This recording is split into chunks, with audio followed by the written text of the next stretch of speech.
जितने भी शब्द हैं उन सारे शब्दों की अपनी अपनी एक अर्थत छाया है, बल्कि मैं तो ये कहूँगा कि अपनी अपनी एक संस्कृति है।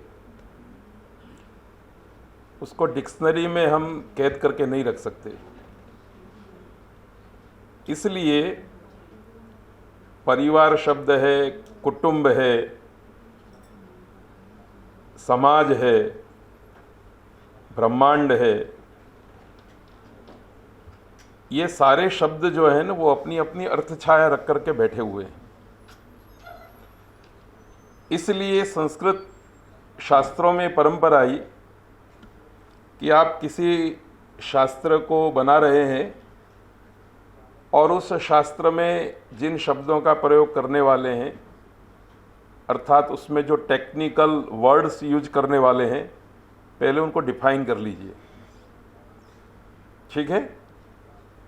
तो निरुक्त शास्त्र में कर्म शब्द का प्रयोग होगा, पर उसका अर्थ होगा अर्थ। गीता में कर्म का अर्थ अलग है, व्याकरण शास्त्र में कर्म का अर्थ अलग है। आपका जो प्रश्न है उसको मैं जिस तरह से समझा हूँ कि वसुधैव कुटुंबकम, ठीक है, वेद में इसकी क्या परिकल्पना है, इसकी संकल्पना क्या है। मैंने अपने व्याख्यान के शुरुआत में यही तो समझाने का प्रयत्न किया कि जिस परिवार की हम बात कर रहे हैं ना, वो चार दीवारी के बीच में कुछ व्यक्तियों के समूह रूप परिवार की बात है। और उसमें एक व्यक्ति केंद्र में है, उसको आप पुत्र कह लीजिए। और अकेला यदि वो पुत्र के रूप में ही रहता है तो वो परिवार नहीं है। वो पुत्र जब पिता बनता है तो वो परिवार बनता है। और पुत्र जब पिता बनेगा तो उस पिता के भी पिता होंगे, उस पिता के भी पिता होंगे, ये पीढ़ी बनेगी। तो जिस परिवार की चर्चा मैं करना चाहता था उसमें ये चार पीढ़ी है। मतलब एक कल्पना करें कि एक परिवार में 2 साल का बेटा है, पहली गोद का, तो उसके माता पिता की एज राउंड अबाउट 26-28 साल की होगी। और जो 26-28 साल का बेटा है उसके पिताजी की आयु 62-65 के आसपास होगी। और जिसकी आयु 62-65 साल की है उसके पिता की आयु 90-92 साल की होगी।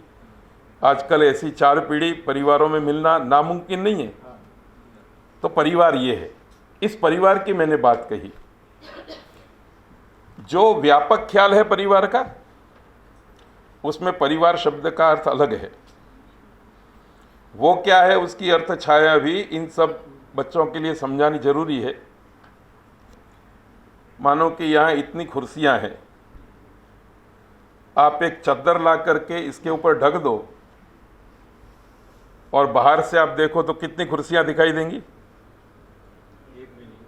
क्योंकि सब किसके द्वारा परिवारित हो गई हैं, चद्दर के द्वारा। पर आप 4 चद्दर रखो, एक चद्दर से इतनी कुर्सियाँ, दूसरी चद्दर से उतनी, तीसरी चद्दर से उतनी, चौथी चद्दर से इतनी, और फिर आप देखो तो वहाँ कितने परिवार हैं, 4 है। 4 की जगह पर 8 चद्दर डाल दो, 8 दिखाई देगा। परिवार शब्द का इटसेल्फ अर्थ ये है कि जो परि मतलब चारों ओर से, वार मतलब ढक करके रखता है। ठीक है? ये भारतीय विद्या भवन भी एक परिवार है। कैसे है परिवार? एक टीचर गैर हाजिर रही किसी कारण से, तो दूसरी टीचर ने उनका क्लास संभाल लिया। एक विद्यार्थी किसी कारण से फीस नहीं भर सका, उसके मित्रों को पता चला, टीचर को पता चला, तो उन्होंने अपनी अपनी जेब से कुछ चंदा इकट्ठा करके उसकी फीस भर दी। ढक गया मामला, सुख का मामला ढक गया, दुख का मामला ढक गया। तो ये क्या बन गया? परिवार बन गया। मेरा शरीर इटसेल्फ परिवार है,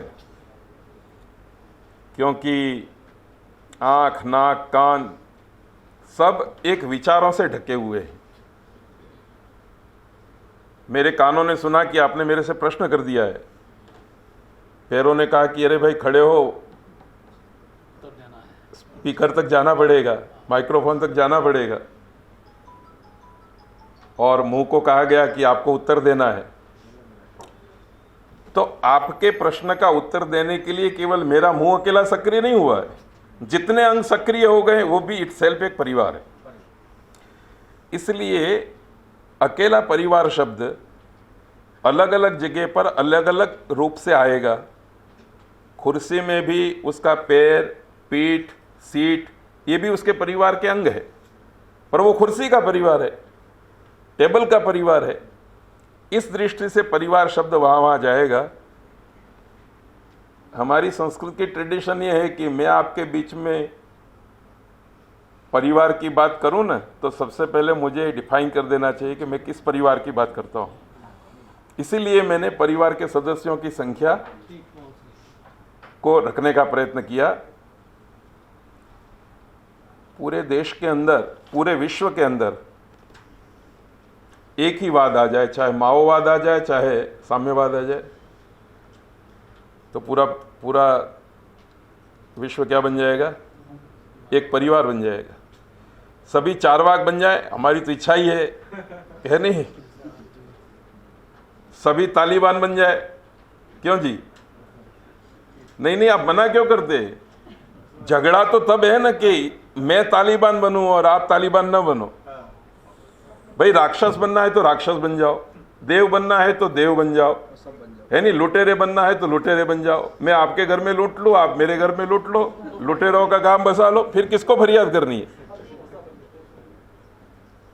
परिवार तब एक हो सकता है जब विचारधारा सबकी एक हो। और एक विचारधारा परिवार में, कुर्सी में चाहे पीला रंग हो कि सफेद रंग हो, नीला रंग हो, ऊंचाई हो कि नीचाई हो, पर एक चद्दर के नीचे सबको आना पड़ेगा, तो ही वो चद्दर परिवार बन सकती है। पर सारी कुर्सियां कहे कि नहीं, दूसरों को तुम चद्दर में ढक करके रखो, हम तो अपना मुंह बाहर दिखाएंगे, तो वो परिवार संभव नहीं है। धन्यवाद।